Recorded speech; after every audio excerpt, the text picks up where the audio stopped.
Hi friends, this is సహజ. ఇప్పుడు మీరు వింటున్నారు చేరువై దూరమేలా ఎపిసోడ్ 31. రవలి మిథున్ సంజనకి బాయ్ చెప్పి వెళ్ళిపోయింది. మిథున్ సంజనకి ఇడ్లీ తినిపించి సూప్ తాగించి టాబ్లెట్ వేశాడు.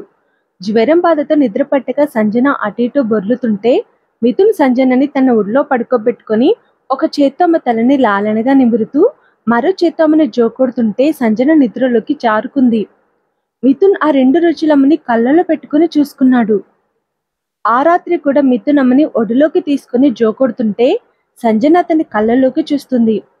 లెన్స్ ఉడిపై తన బ్లూ ఐస్ కనిపిస్తున్నాయా అని మిథున్ టెన్షన్ పడ్డాడు. ఎందుకలా చూస్తున్నావని సైగ చేసి అడిగాడు. పుట్టినప్పటి నుండి నేనొక అనాథను. జ్వరం వచ్చినా ఇంకేదైనా చూసుకోవడానికి నాకెవరూ లేరు. అమ్మ అని కలవరిస్తూ బాధగా ఏడుస్తూ ఉండేదాన్ని. లలిత అంటే నా లైఫ్లోకి వచ్చి నేను అనాథననే భావాన్ని దూరంగా తరిమేసింది. అన్ని ప్రేమల్ని తనొక్కతే నాకు రుచి చూపించింది. ఎప్పుడైతే ఆంటీ నాకు దూరమైందో అప్పుడు నేను మళ్ళీ అనాథనైపోయాను. నిన్ను చూస్తే నాకు ఆంటీ గుర్తుకొస్తుంది. నువ్వొక కేర్ టేకర్లా నన్ను చూసుకోవట్లేదు, అమ్మలా చూసుకుంటున్నావు. కన్నీళ్లు సంజన చెంపల మీద జాలువారాయి. సంజన మాటలకి మిథున్ కళ్ళల్లో తిరిగిన నీళ్లు రెప్పదాటకుండా కంట్రోల్ చేసుకుని ఆమె కన్నీళ్లను ప్రేమగా తుడిచాడు. సంజన నిద్రపోగానే ఆమెని తన ఒడిలో నుండి బెడ్ పైకి చేర్చి బాల్కనీలో సోఫాలో కూర్చున్నాడు. ఎప్పుడైతే ఆంటీ నాకు దూరమైందో అప్పుడు నేను మళ్ళీ అనాథనైపోయానన్న సంజన మాట అతనికి రీసౌండ్లా వినిపిస్తుంది. నేనున్నంత వరకు నువ్వు అనాథవి కాదు సంజన, నీకు నేనున్నాను అని అంటున్న మిథున్ని నువ్వున్న లాభం ఏంటి? ఎప్పుడో తనకు ఒంట్లో బాగలేకపోతే వచ్చి చూసుకుంటావంతే. తన జీవితాంతం ఇలా ఒంటరిగా అనాథల బతకాల్సిందే కదా అని అడిగింది అతని అంతరాత్మ. నో, ఇదే నిజం. నువ్వు సంజనకి ఏ కష్టం రాకుండా చూసుకుంటావేమో కానీ తనకు సంతోషాన్ని ఇవ్వలేవు. జీవితాంతం తను సంతోషంగా ఉండాలంటే ఏం చేయాలో నువ్వే ఆలోచించు అని చెప్పింది అంతరాత్మ. ఇట్స్ ట్రూ, నేను సంజనకి సంతోషాన్ని ఇవ్వలేను, ఇది నిజం అంటూ మిథున్ కన్నీళ్లతో కళ్ళని గట్టిగా మూసుకున్నాడు. ఒక ఆలోచన అతనిని స్పృశించగానే మిథున్ టక్కున కళ్ళు తెరిచాడు. నా సంజన లైఫ్ లాంగ్ హ్యాపీగా ఉండాలంటే తనని ప్రేమగా సంతోషంగా చూసుకునే ఒక తోడు కావాలి. ఎస్, తనకు ఒక మంచి అబ్బాయితో పెళ్లి చేయాలి. చేస్తాను. నా సంజనని ఎప్పటికీ అనాథను కానివ్వను అని దృఢ నిర్ణయం తీసుకున్నాడు మిథున్. ఆ తర్వాతి రోజు ఉదయానికి సంజన జ్వరం పూర్తిగా తగ్గిపోయి నార్మల్ అయింది. సంజనను విడిచి వెళ్ళడానికి మిథున్ మనసు భారమైంది. రవలిని రమ్మని మిథున్ వెళ్ళిపోయాడు. త్వరలోనే మిథున్కి ఒక ఇంటర్నేషనల్ రేస్ ఉంది. కోయంబత్తూరులోనే ప్రాక్టీస్ చేయాలనుకున్నాడు, రోజు సంజనని చూస్తూ ఉండొచ్చని. మిథున్కి స్పాన్సర్ చేయడానికి పెద్ద పెద్ద బిజినెస్ మ్యాన్స్ ముందుకొచ్చారు. అతనికి స్పాన్సర్ చేస్తే తమ కంపెనీస్కి ప్రపంచవ్యాప్తంగా ఇంకా గుర్తింపు వచ్చి లాభాల వర్షం కురుస్తుందన్న ఆశతో. అప్పటికే తమ లోగోస్ని Mithun bike, race, suit, helmet మీద పెట్టుకొని ప్రమోట్ చేయడానికి చాలా ఇంటర్నేషనల్ కంపెనీస్ మిథున్కి కోట్ల డబ్బిచ్చి అగ్రిమెంట్ చేసుకోవడంతో మిథున్ చాలా మంది ఆఫర్స్ని రిజెక్ట్ చేయడం జరిగింది. మాధవ్ తన స్పాన్సర్షిప్ని క్యాన్సిల్ చేసుకోవడంతో ఆ ప్లేస్ మాత్రమే ఖాళీ ఉండటంతో చాలా కంపెనీస్ ఒకరితో ఒకరు పోటీ పడుతూ ఎక్కువ మొత్తంలో మిథున్కి ఆఫర్ చేశారు. ఎవరిని సెలెక్ట్ చేసుకోవాలన్నది మిథున్కి కత్తి మీద సాము లాంటిది అవడంతో ఆ కంపెనీస్ గురించి క్షుణ్ణంగా తెలుసుకుని సోషల్ సర్వీస్ చేస్తూ ఎంప్లాయీస్కి రెస్పెక్ట్ ఇచ్చే కంపెనీని తన స్పాన్సర్గా ఎంచుకున్నాడు మిథున్. ఆ స్పాన్సర్ మిథున్కి కోయంబత్తూరులో గెస్ట్ హౌస్ అరేంజ్ చేశాడు. మిథున్ రవలి ద్వారా సంజన ఎక్కడుందో కనుక్కొని సీక్రెట్గా రోజు సంజనని చూసేవాడు. మిథున్ సంజన నెంబర్ అన్బ్లాక్ చేశాడు, ఆమె తనకు ఫోన్ చేస్తుందో లేదో తెలుసుకోవడానికి.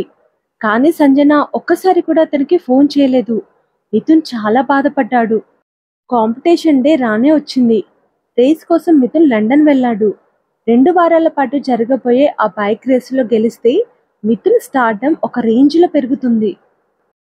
రేస్ ముందు సంజన ఫోన్ కాల్ కోసం మిథున్ ఎంతో ఎదురు చూశాడు, విషెస్ చెప్తుందన్న ఆశతో. ఎంతకీ సంజన నుండి కాల్ రాకపోయేసరికి నిరాశతో తన గ్రిడ్ దగ్గరికి వెళ్ళిపోయాడు. రేస్ స్టార్ట్ అయింది. మొన్నటి వరకు బైక్ రేస్ అంటే తెలియని ఇండియా ఇప్పుడు మిథున్ కోసం బైక్ రేస్ని చాలా ఉత్కంఠగా వీక్షిస్తుంది. మిథున్ కోసమే ఇండియా బైక్ రేస్ చూసే రోజు వస్తుందని సంజన ఆనాడు అన్న మాట ఇప్పుడు నెరవేరింది. మిథున్ ఎంత నిరాశగా ఉన్నా ఆ నిరాశ అతని గెలుపుకి అడ్డు రాలేదు. మిథున్ ఆ రోజు రేసులో విన్ అయ్యాడు. సంజన ఫోన్ చేసి కంగ్రాట్స్ చెప్తుందని మిథున్ చాలా ఆశగా ఎదురు చూశాడు. ఓ రాత్రి ఉలిక్కిపడి లేచి మరీ ఫోన్ పట్టుకుని చూశాడు. మనసాగక ఆ రాత్రి రవలికి ఫోన్ చేసి అడిగాడు. సంజన అసలు నీ గురించి పట్టించుకోవట్లేదు, నీ రేస్ ఉందని కూడా తనకు తెలియదని చెప్పింది. అది విని తట్టుకోవడం మిథున్కి కష్టంగా అనిపించింది. మిథున్ వరుసగా రేసులు గెలుస్తూ వచ్చాడు, 2-3 రేసులు మినహాయించి.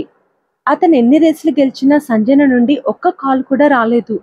సంజన తన గురించి పట్టించుకోవట్లేదని తెలిసి కూడా పిచ్చోడ్లా ఆమె కాల్ కోసం మిథున్ రోజు ఎదురు చూస్తూనే ఉన్నాడు. ఆ రోజు ఫైనల్ రేస్. మిథున్ బైక్ రాకెట్లా దూసుకుపోతుంది. మిథున్ స్పీడ్ ని అందలేక తోటి రేసెస్ చేతులెత్తేశారు. వరల్డ్లోని one of the top race అయిన ఆ రేస్లో మిథున్ గెలిచి మరోసారి అతని ప్రతిభని ప్రపంచానికి చాటాడు. ఇండియా విజయ గర్వంతో సంబరాలు చేసుకుంటుంది. ఆ వింతో మిథున్ క్రేజ్ ఎక్కడికో వెళ్ళిపోయింది.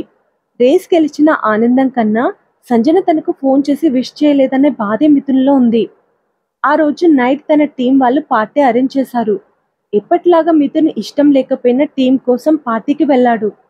అమ్మాయిలు మిథున్ని ఇంప్రెస్ చేయడానికి ట్రై చేస్తున్నారు.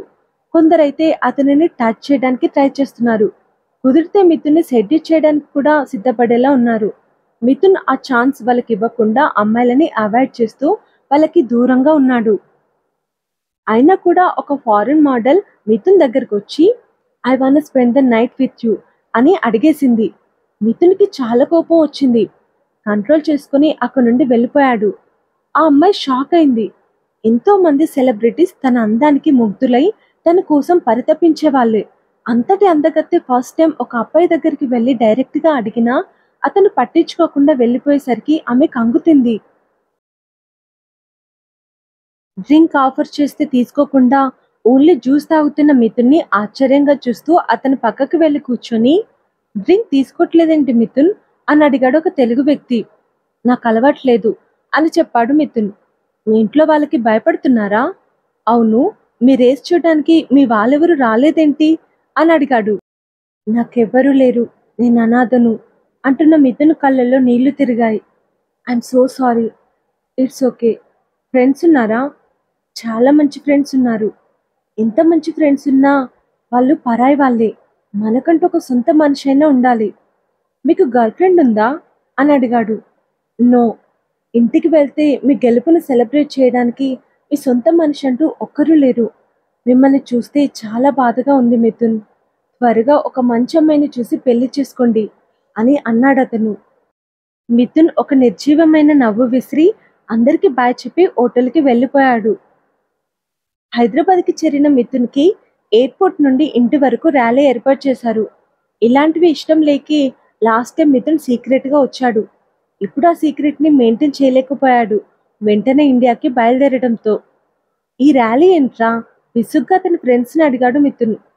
ఈ ఫ్యాన్స్ డిమాండ్ రా, మేమేం చేయని చెప్పు అన్నారు వాళ్ళు. మిథున్ వస్తున్నాడని తెలిసి రోడ్డుపై కిక్కిరిసిన జనసందోహం కారణంగా భారీగా ట్రాఫిక్ జామ్. మిథున్ ఇంటికి చేరడానికి కొన్ని గంటల సమయమే పట్టింది.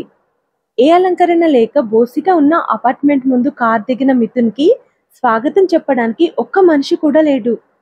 లాస్ట్ టైం అందంగా అలంకరించిన అపార్ట్మెంట్ ముందు తనని స్వాగతించిన అపార్ట్మెంట్ వాసులను గుర్తు చేసుకొని నిజం తెలియని మీ కోపంలో న్యాయం ఉంది అని మనసులో అనుకుంటూ లిఫ్ట్ వైపు అడుగులు వేశాడు మిథున్.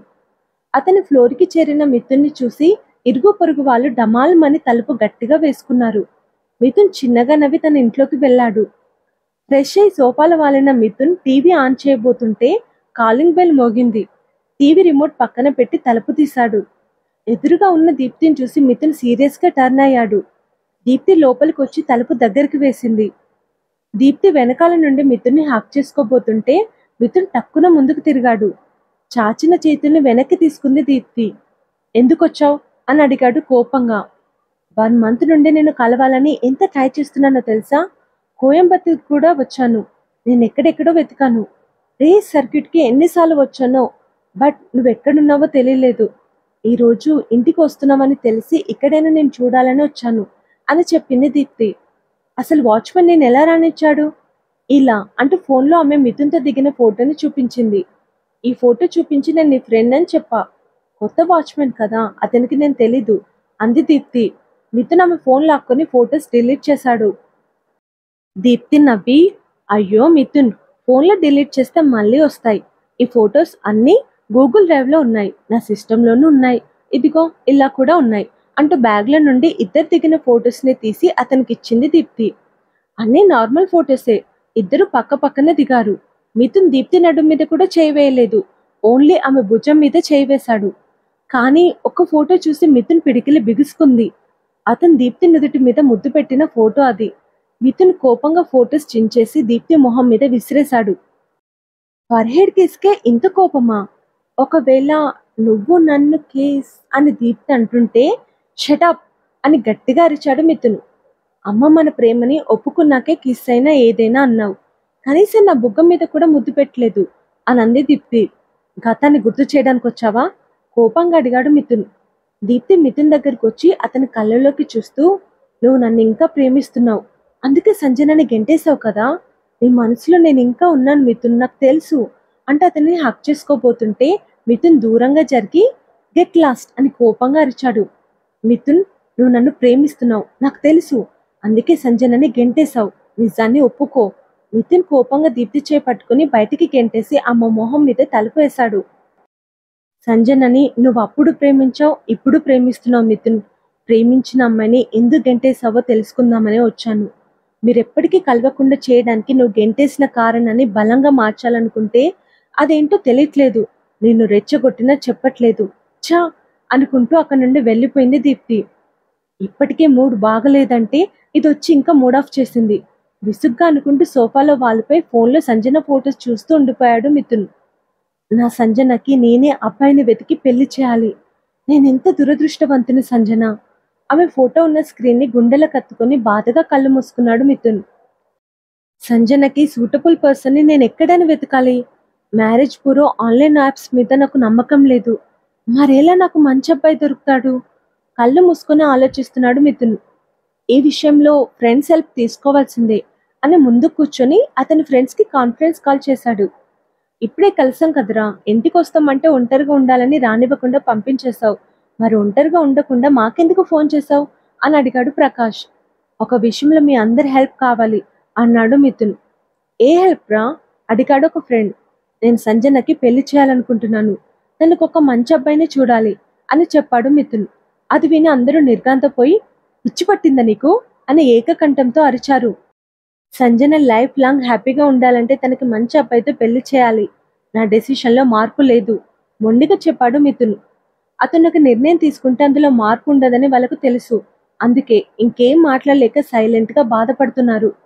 మీకు తెలిసిన వాళ్ళు సంజనకి పర్ఫెక్ట్ మ్యాచ్ ఉంటే చెప్పండి రా. ఒకడున్నాడు, అందరూ ఒకేసారి అన్నారు. ఎవరు? మా స్టూపిడ్ ఫ్రెండ్ మిథున్ అని చెప్పి కోపంగా ఫోన్ పెట్టేశారు. వీళ్ళు హెల్ప్ చేయరు, మహేష్ అయితే అస్సలు చేయడు, నేనే వెతకాలి అనుకొని తెలిసిన మ్యారేజ్ బ్యూరో వ్యక్తిని పిలిపించాడు మిథున్. మిథున్ సంజనకి పెళ్లి చేయాలనుకుంటున్నాడు.